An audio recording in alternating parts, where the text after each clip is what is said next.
Tiffany, welcome to the podcast. Happy to be here. Thank you for having me. Of course, we're at San Diego SommCon 2025. How are you enjoying your SommCon thus far? I'm loving it. I have been a presenter and a panels person and a captain for several years now, and it is definitely one of the educational avenues that I recommend to everybody. I mean, there's not a lot of opportunity for Somms to get really deep dive education around the United States, but this one is definitely one of the best that's in the market. Yeah, I think, in California, we're lucky to have SF and LA, which are both, full markets, but having lived in Texas for 10 years myself, Tech Somm was the only thing for a long time. And then there was Iron Somm, I think they were doing for a while. And, it's really amazing to me being here to see the reach that San Diego SommCon has had, gathering people from across the country. Absolutely, and you touched on Tech Somm. I'm very familiar with Tech Somm. I'm a Dallas sommelier, so Tech Somm has been one of the, as you said, one of the only educational opportunities which I send everybody to, and I was there 2 weeks ago, as a matter of fact.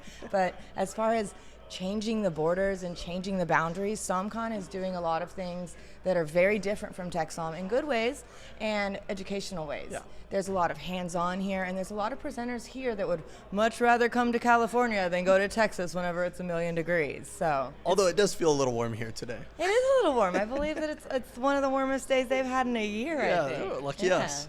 I brought the heat with me. I don't know. Yeah, that's right. That's right. Great. And so let's touch on a few quick things. One thing is the launch of your new brand. Do you want to expand on that a little bit? Absolutely. This week has been a very eventful week. Like I said, I just finished Tech Somm and I'm here at SommCon. But this week marked the actual arrival of my wines from the south of France. I went to Languedoc, and I got to blend my own line of wines, and it's under my name, Tiffany Tobey. The company is very cool, though. Signature Chef is a participation group out there that partners with Michelin chefs in Canada, Italy, France, several countries, but only chefs. So they've expanded their brand from Signature Chef to Signature Sommelier. Sick. So I'm the first person in the United States and the first woman that they've partnered with. So I'm super happy to be proud of something, but also whenever the wines got here, they were just so amazing. So it's really nice to have good juice to talk about. I mean, I sat in a cellar blending from all of these barrels for days and days, just getting really happy and really mad and really sad and crying and pouring stuff out and blending. So I mean, it was trial and a labor of love. So to have it finally here and to be launching it right now in Texas and hopefully soon to come some other states, I mean, I'm really proud and really happy for it. Truly a piece of your spirit in those wines. Yes, absolutely, absolutely. And I mean, it helps that they're really tasty. So yeah, exactly. I'm going to be my own best consumer. There you go. Love that. Awesome. And then you mentioned that you've been to SommCon before and that you've captained rooms. There's educational background as well. Do you want to expand upon education? Absolutely. So you mean my education or the education that I get to receive by captaining? Whatever you feel. Okay, absolutely. So there are pros and cons to captaining rooms. It is rigorous work, but you get to work intimately with the people behind the scenes. So you're getting education that is not necessarily in the seminars, but you have access to because you're in there with the people. Your boots are on the ground, you're running the errands, you're doing the spit cups, all the dirty things that really have to happen to make any education happen. Mm-hmm. And so I've been on both sides, as well as speaking, I've captained, I've done it all, but everything you can do involving any conference, it's just you're gleaning information whether you want to realize it or not. So even just attending or even just volunteering, you're going to get something out of it, especially if you're education focused and you want to expand. It's just, I mean, I can't recommend enough attending conferences, especially SommCon. Especially SommCon. Yeah, you mentioned the educational component here, but also I feel like the networking side of things is really incredible as well. I mean, again, to touch on the fact that people from all over the place have come here, I think is just truly special. It's really a testament to what they've done with SommCon. Absolutely. I would say that the networking component this year has been one of the most enticing things to me because, I mean, of course, being a sommelier and being in education and launching my own brand, I mean, networking is going to be my best friend. And since I'm kind of still figuring out how to do all these things, I've met so many people that I'm like running to my notebook and like writing their information so that I know to reach out to them after the event is finished and just glean everything I can from every experience here. Yeah, absolutely. And then you also mentioned specializing in the Northern Italian sector. Yes. is your love for Northern Italian wine, does it go back to the beginning? Is it, how did you get into Northern Italian wine? Okay, so that's actually a really good segue. So I have a degree from Texas Tech University. I'm a Red Raider. I was getting a business degree, and I decided to go to Italy my senior semester and study wine tourism for sustainable business. Sick. So I just so happened to find myself in Tuscany for a business degree. It took 3 days in Italy before I fell in love. Wanted to change my entire life. I knew I was going to become a sommelier. I knew I wanted to teach people. I've been waiting tables since I was 15, so going into fine dining was a natural segue for me. So Italy has always been at the core of where I got my aha and where I fell in love with the beverage and the history and the romanticism and the passion. But whenever I got the ability to see the Alpine wines and to experience those, which are completely different from all kinds of regions in Italy, there was a deep appreciation that I developed. And then an opportunity came across that Alto Adige was looking for an educational ambassador. And they decided that they were going to select 3 people across the United States. One for West Coast, one for East Coast, and one for Central. And it was a very rigorous process. I had to submit teaching videos of me mock presenting about the region, and it was vetted all over. And so eventually I was blessed and lucky enough that the consortio offered me the position. So I've now been doing master classes for, I guess this will be my 4th year for Alto Adige, and so it's definitely a region I'm passionate about. And my steakhouse that I'm currently at is an Italian steakhouse, so I get to bring that flair to the table and like really teach people about the stuff that I'm learning about that I care about because it's great. Yeah, it's funny. I mean, Italian wine and steak is something that is a no-brainer for me that I always struggled with in the restaurants that I worked at. You know, obviously in SF, everybody wants to drink Napa Cab, but I'm like, there's, Barolo and a steak goes really well together as well. Just have a little faith. So I appreciate all the effort you put into educating people on Northern Italian wines and Alto Adige specifically, which I think can sometimes be an intimidating region for new wine consumers and obviously Absolutely. New wine professionals. Absolutely, because it's hard to categorize it. I mean, once it was Germany, once it was Austria. Like, it's got a very long history, but that history is also part of what makes it beautiful. And people just really don't know about it. And so that's my mission, is to kind of let people fall in love with Alto Adige. And you mentioned Alpine wines too, which I think is really a fascinating thing. It's something that I feel like I've heard a little bit more of a focus on in the past years. People really seeking out those wines that are more Alpine in style. And how would you best describe a more Alpine wine? Would you describe it as kind of higher elevation, tighter, leaner kind of wine, or would you, what would be your best way to describe it to a listener? Definitely the high elevation. What I'm always searching for is that acid. The acid is always present, whether you're looking at a rosé, a red, a white, with these Alpine features and the climactic influences, and like you've got the Swiss Alps and you've got the Dolomite Mountains, so you have all of these components that are in the soil, that are in the life, in the people that are making these wines, and so you can really taste it, and there is a different style, a different crispness, a different uniqueness, if you will.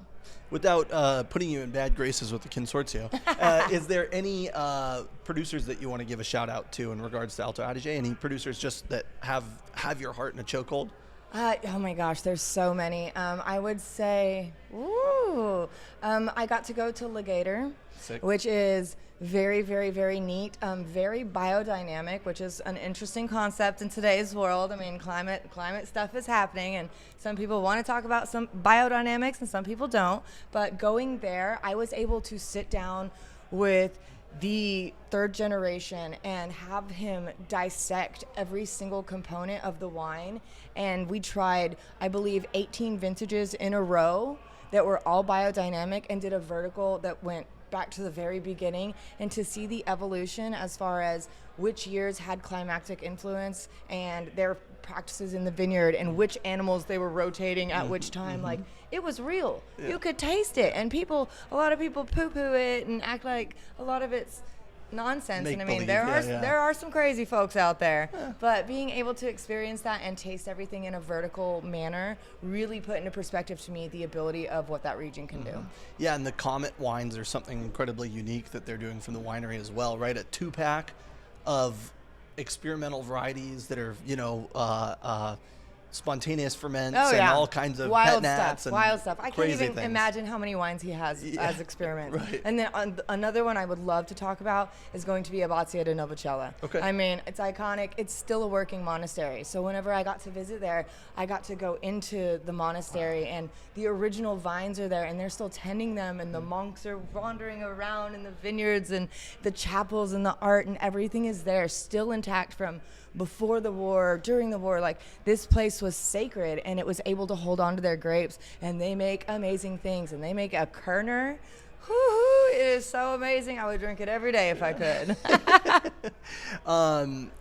What else should we touch on? You know, being here at SommCon, obviously there's so many topics and there's been so many things that we've gone over. I think obviously we'd be remiss to not talk about the panel that you were just part of. Absolutely. So I just got finished with something that we called Floor to Feed, kind of like the exposure that social media allows people that don't work in restaurants to get from listening to people that work in restaurants, putting it on social media. So it was kind of like a big double entendre segue thing, but we had a panel of really amazing somms that were able to give like advice to people that are interested in segueing into social media and getting that involvement out there. So the panel was discussing, like, I mean, we had people from this background, that background, a TikTok person, we had a corporate beverage person, we had an educator person, we had somebody that just makes memes online but is amazing and smart and educated. Those are pretty funny memes. Oh my gosh, they're hilarious memes. So yeah, shout out to the Angry Somm.